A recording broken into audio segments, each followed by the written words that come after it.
कल मिलने के लिए फिर से थैंक यू। और ये पूछना था कि हम दोबारा कब मिल रहे हैं हीरो हीरो।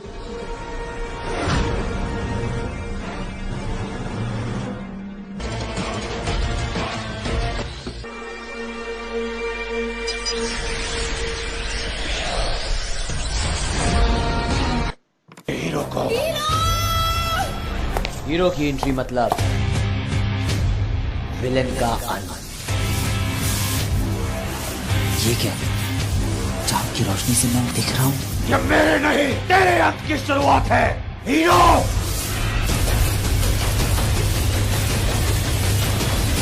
हीरो हीरो को हीरो की एंट्री मतलब विलेन का आना। ये क्या? चांद की रोशनी से मैं दिख रहा हूँ। ये मेरे नहीं तेरे अंत की शुरुआत है हीरो।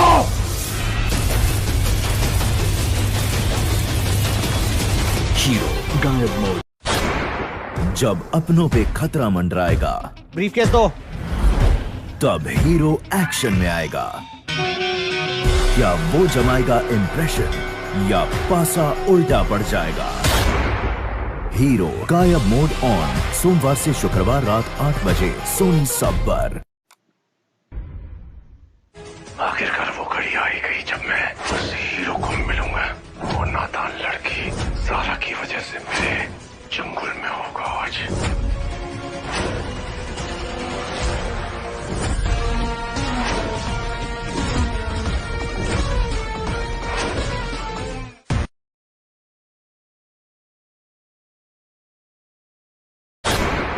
जब अपनों पे खतरा मंडराएगा, ब्रीफकेस दो। तब हीरो एक्शन में आएगा। क्या वो जमाएगा इम्प्रेशन या पासा उल्टा पड़ जाएगा? हीरो गायब मोड ऑन, सोमवार से शुक्रवार रात 8 बजे सोनी सब पर। आखिरकार वो घड़ी आई गई जब मैं उस हीरो को मिलूंगा। वो नादान लड़की सारा की वजह से मेरे जंगल में होगा आज।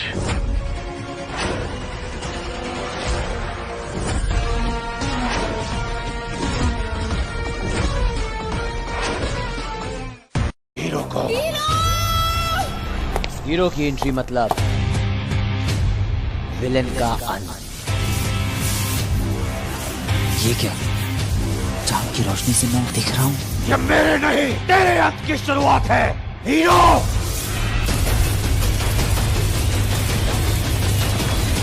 हीरो गायब मोड। कल मिलने के लिए फिर से थैंक यू। और ये पूछना था कि हम दोबारा कब मिल रहे हैं हीरो हीरो।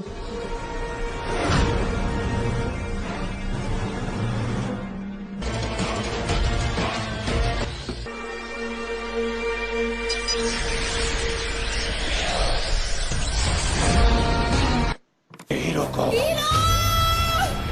हीरो की एंट्री मतलब विलेन का आना। ये क्या? चांद की रोशनी से मैं दिख रहा हूँ। ये मेरे नहीं तेरे अंत की शुरुआत है हीरो।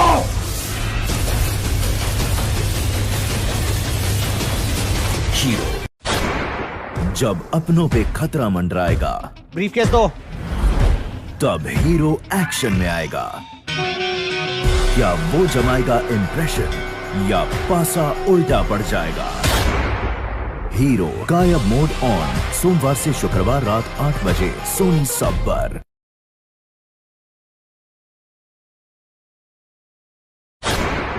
जब अपनों पे खतरा मंडराएगा, ब्रीफकेस दो। तब हीरो एक्शन में आएगा। क्या वो जमाएगा इम्प्रेशन या पासा उल्टा पड़ जाएगा? हीरो गायब मोड ऑन, सोमवार से शुक्रवार रात 8 बजे सोनी सब पर। कल मिलने के लिए फिर से थैंक यू। और ये पूछना था कि हम दोबारा कब मिल रहे हैं हीरो हीरो।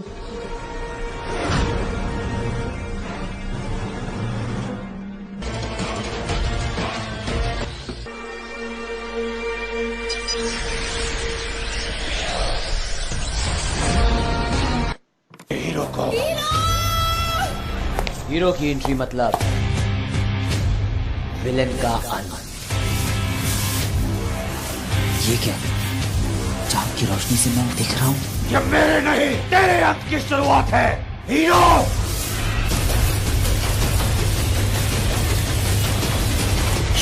हीरो को हीरो की एंट्री मतलब विलेन का आना। ये क्या? चांद की रोशनी से मैं दिख रहा हूँ। ये मेरे नहीं तेरे अंत की शुरुआत है हीरो।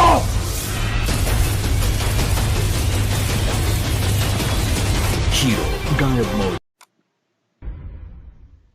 आखिरकार वो घड़ी आई गई जब मैं उस हीरो को मिलूंगा। वो नादान लड़की सारा की वजह से मेरे जंगल में होगा आज।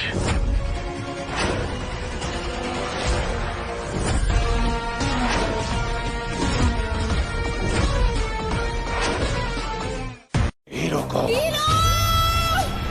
हीरो की एंट्री मतलब विलेन का आना। ये क्या? चांद की रोशनी से मैं दिख रहा हूँ। ये मेरे नहीं तेरे अंत की शुरुआत है हीरो।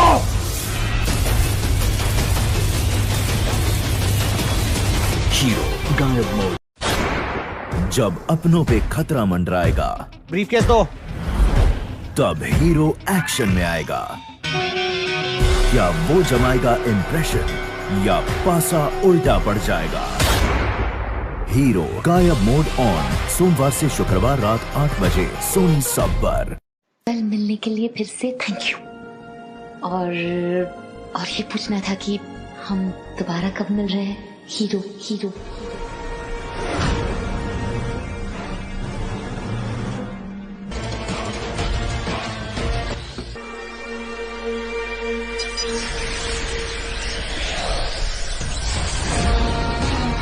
हीरो को हीरो की एंट्री मतलब विलेन का आना। ये क्या? चांद की रोशनी से मैं दिख रहा हूँ। ये मेरे नहीं तेरे अंत की शुरुआत है हीरो।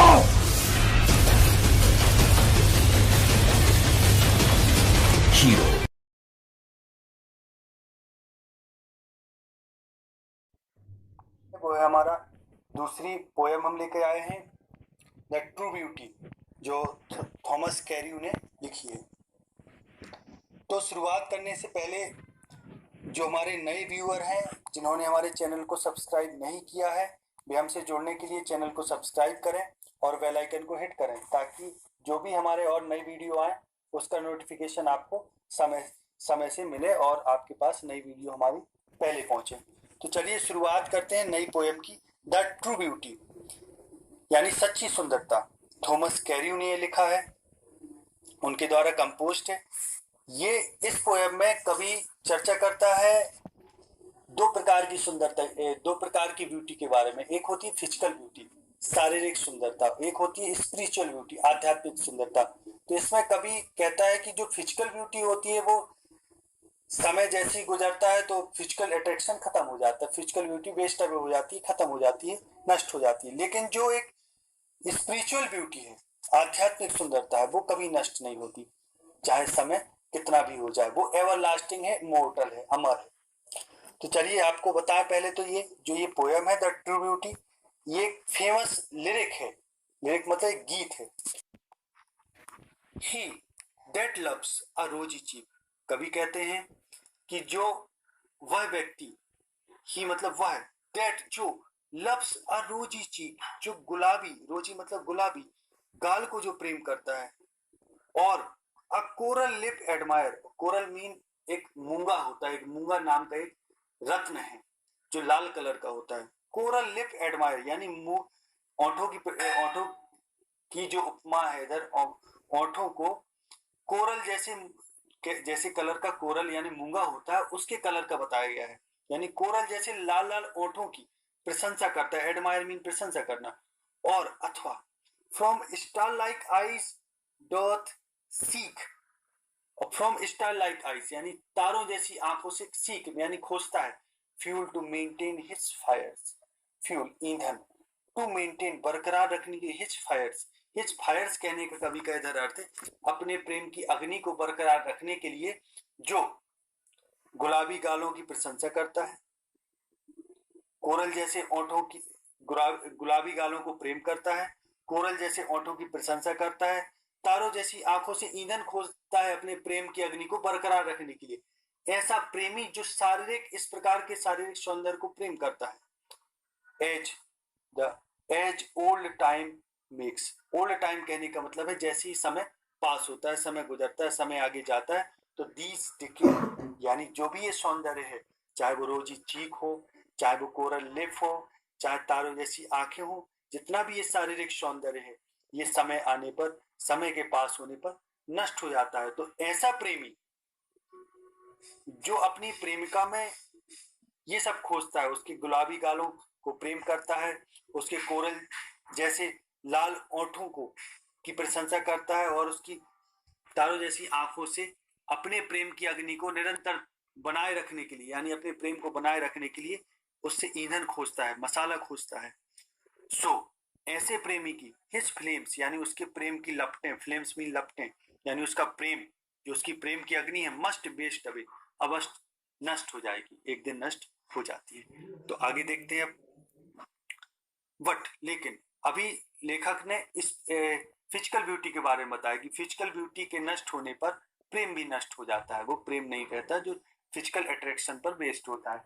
अब कभी चर्चा करते हैं बट लेकिन a smooth and steadfast mind, gentle thoughts and calm desires, heart with equal love combined, kindle never dying fires, where these are not, I despise lovely cheeks or lips or eyes। अब लेखक कहता है वहां जहां what a smooth एक निरंतर एक सा रहने वाला, स्मूथ मतलब बिल्कुल कोमल, एक सा निरंतर एक सा रहने वाला, एंड स्टीड फास्ट माइंड कि जहां सौंदर्य में क्या है, एक निरंतर एक सा रस है और दृढ़ता है, उसके मन की दृढ़ता यानी मस्तिष्क जहां सदा एक है, मन शांत है, विचार अच्छे हैं, काम डिजायर्स इच्छाएं शांत है, काम मतलब शांत, डिजायर्स में इच्छाएं, और जहां इच्छाएं शांत है, हर्ट विद इक्वल लव और जो हृदय है यानी हर्ट्स, इधर हर्ट्स कहने का हर्ट ने कभी ने हर्ट को प्लूरल यहाँ कहा, यानी हर्ट न बोल के हर्ट्स बोला, यानी जहां दोनों प्रेमी और प्रेमिका दोनों का हृदय समान प्रेम से भरा हुआ है, विद इक्वल लव कंबाइंड कि दोनों का हृदय समान प्रेम से भरा हुआ है, kindle never dying fires, kindle mean होता प्रेरित करना,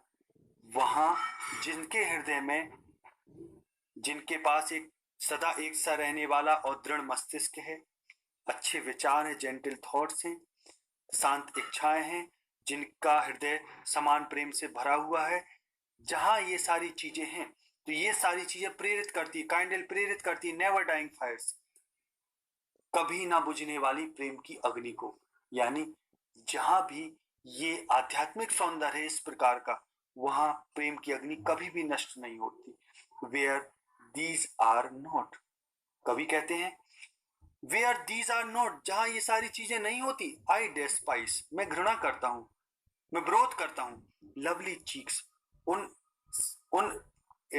प्यारे गालों से मैं घृणा करता हूं, और उन ओंठों से भी घृणा करता हूं जो कोरल जैसे लाल थे, और उन तारों जैसी आंखों से भी मैं घृणा करता हूं।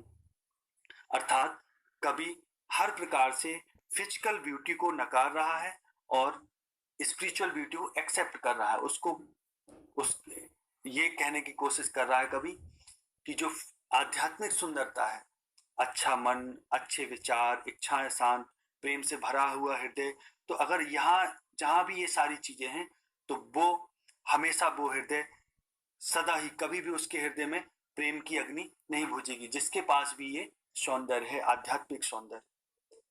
और कभी कहता है जहां ये सारी चीजें नहीं है तो वो उन सुंदर गालों की, उन मूंगे जैसे लाल ओंठों की और उन आंखों से वो घृणा करता है, उनकी निंदा करता है।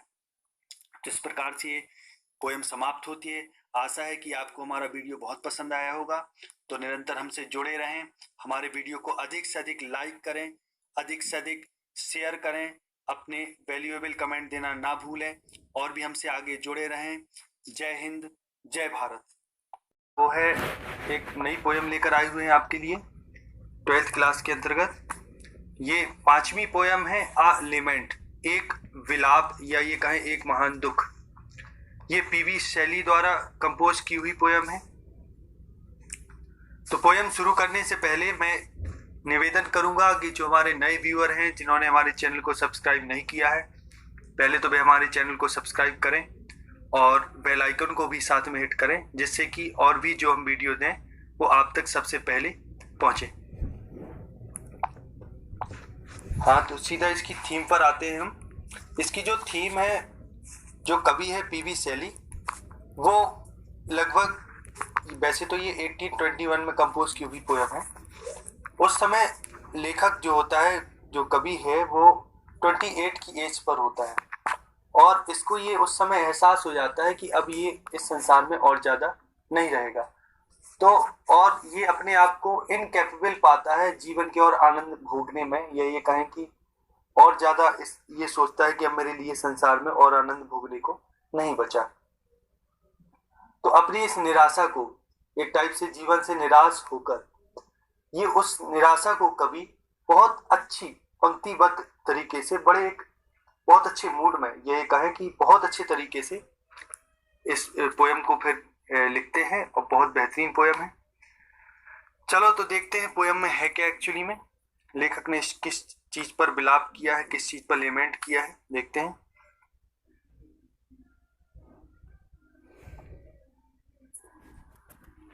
ओ bird, O life, O time, on whose last steps I climb, trembling at that where I had stood before, vain will return the glory of your prime, no more, oh never more।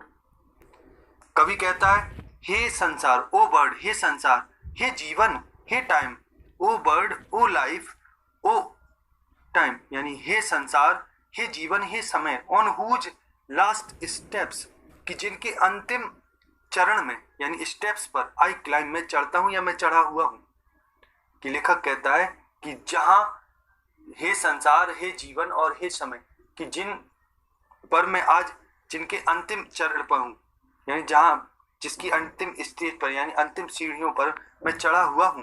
Trembling at that where I had stood before, trembling लड़खड़ाता हुआ, at that कि जहां मैं आज लड़खड़ा रहा हूं, जिस पर, एट दैट वेयर जहां आई हैड स्टूड बिफोर, कि जहां कभी मैं खड़ा हुआ था, मजबूती से खड़ा हुआ था, आज जहां मैं उस जगह पर लड़खड़ा रहा हूं। When will return the glory of your prime, कभी पूछता है, क्वेश्चन मार्क लगा है, कभी पूछता है when will return, कब लौटेगी, the glory of your prime, prime mean होता है युवावस्था, वो तुम्हारी युवावस्था की वो कीर्ति, वो वैभव कब लौटेगा।